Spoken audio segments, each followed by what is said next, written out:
Okay, yeah, I just wanted to go over those things you were asking about with light wrap and different types of compositing, as well as, integrating the particles into the scene. So I have to go, but I'm gonna keep this pretty brief. Hopefully this helps. First, I think with making a scene work, we have to think about a couple things. We have to think about light and perspective, first of all, and then after that comes coloring and the rest of the stuff. So this scene kind of makes vague sense to my mind. It's a little weird that we have kind of a downward shot with like her legs here, um, but the sky is visible. So like excluding that, it'd probably be better to have some sort of tree line here or like a lower facing camera. We can kind of offset that by, I think, scaling in the sky more towards the horizon, just to keep a lower perspective here. Second to that, we're gonna worry about our white balance. So we notice like the sky here is a pretty warm scene. If we like were to apply like a lumetri color to this, we can kind of mess with that correction in the temperature. I think it's gonna make more sense instead of going cooler here, we're gonna match it with a lighter, um, like more warm hue to the entire thing. Um, so yeah, with that, we can kind of just do that manually until the values look roughly correct. I think that's about where it needs to be. Um, Tint, we don't need to touch that right now. Exposure, she's kind of backlit, so it's going to make sense if she's a little darker, just because the sun's coming from this way. Contrast, that's kind of just like how much atmosphere and reflections we're having. So it's a kind of a cloudy day, so we could probably just leave that around default, maybe a little bit less. Again, highlights is just going to be, again, thinking about light, like, is she lit? Not really. It's kind of coming from this way, which again doesn't make sense with these, but just excluding that, just matching that brightness value. And then building on that idea, right now we have the sky in focus. Mostly, it's a little blurry just because we zoomed in so much, but if I put this on full resolution, it's still fairly in focus. So what we could do is add some sort of lens blur to this. We can go ahead and repeat edge pixels and then just crank that up a little bit. So now our focus is very clearly on our subject here. Um, and then to kind of deal with the light that's coming from the sun here, and assuming we have like a wideish aperture lens, then we would add a light wrap. So what we can do is we can comp this. We're going to want to comp our background so light wrap works properly. We can put crates on here. Um, that works fine. We can just chuck that on our 8. And yeah, you got to change the wrap width and the exposure there to match what kind of looks good enough, as well as background blur, but I think we can kind of just leave that near default settings. Um, I think the rest of this comes in to like tie this scene together. This is just a static image right now, but if we were to tie this scene together, I think what we would do is um, we could add like particles like you were mentioning, and you were saying that you're kind of having a hard time making them fit with the scene. And I don't know if these are going to be the make the most sense here, just because they're kind of abstract. But what we can do is kind of get it so they're kind of um, again matching colors. I think a little bit will help. So we can just use curves here. It'll make a little more sense once I think I have it actually layered over the scene. Um, I usually use lighten or overlay. I think screen also works. Any of the add blend modes typically. If you really want to go into it, you can kind of just use like a dissolve effect and get that same look. But yeah, for these, it's really just a matter of blend modes and like what makes sense in the scene. I don't know if these particles make perfect sense here. Again, yeah, blur can help, but like you said, it doesn't make things perfect ever.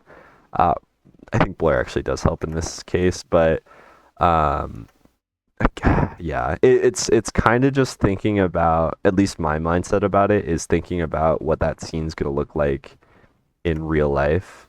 and kind of going based on that.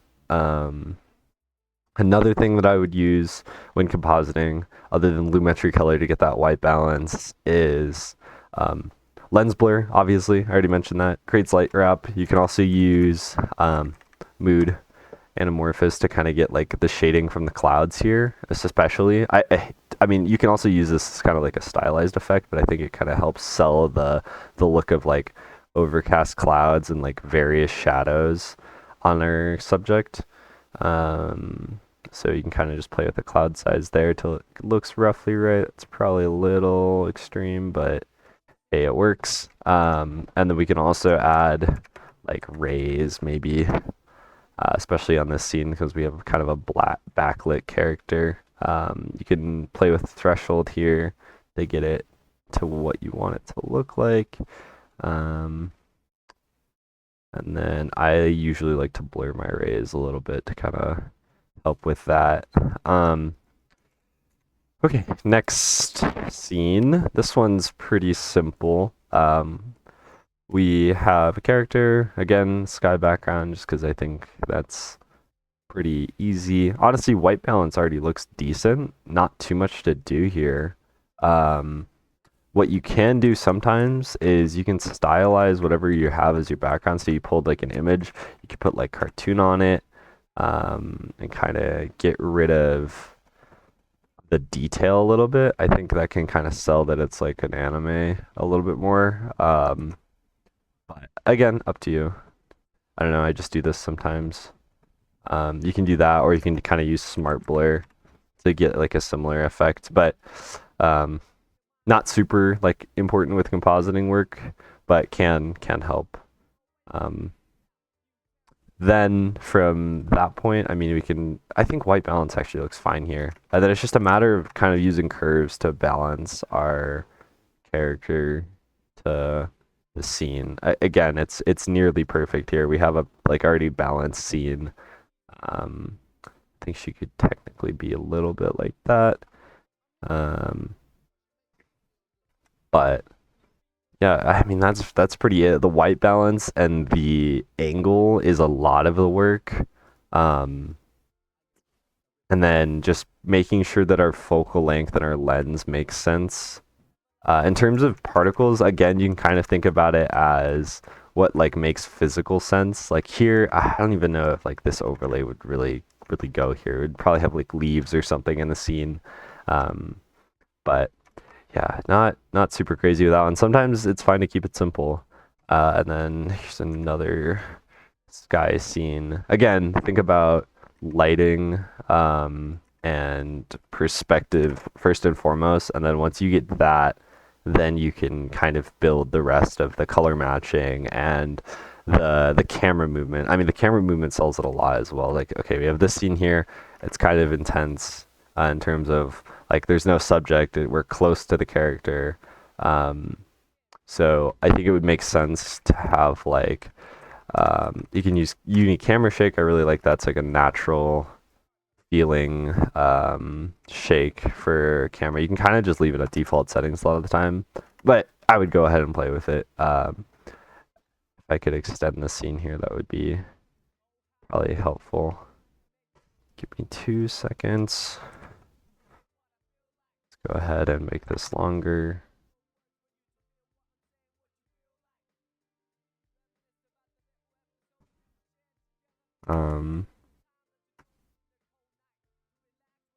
Boom, boom. All right, and then we'd probably have some sort of lens blur. You can honestly, you could do lens blur on an adjustment layer like this, but I think it would be better to actually go ahead and manually change it for both our subject and our background, if that makes sense. Like if you're physically pulling the focal length. But yeah, I don't know. It's kind of a lot to do with how we blend all these different tools together to kind of give a coherent coloring to the scene. Or if you're going for a more stylized look, a complementary one or whatever kind of colorway you want to go for. But yeah, at the end of the day, it's it's kind of just getting a feel for it. I think having experience with cameras in real life really helped me a lot. Um, but I hope that helps. I think if I were to rattle off any other effects I use really quick, you can think about obviously exposure. Exposure is good. That can help. Lumetri Color has a lot of those settings, but yeah, you can use like fast box blur and like um, let me demonstrate here. We can take like this scene, add it to an adjustment layer, kind of crank it up, and then add it to the lighten or add blend modes. Probably not add, probably lighten your screen actually. And you can kind of have a glow effect that is like very fast to render. I'm sure you've heard about this. It's just like bloom essentially. And then yeah, if you're struggling with anything more than that, I would definitely just practice, and I can give you feedback on scene to scene. It's one of those things where it varies so much that aside from the very basics of like, okay, make sure the perspective makes sense, make sure the background is this like the same white balance, the lighting makes sense, make sure if you have like shadows that need to get cast on your character, you're doing that somehow. You can make sure that like the grain matches, so like you can take like foam grain and kind of put it over the whole thing, and like I feel like that ties it together somewhat. um, I hope that helps. I know it's a lot, but yeah,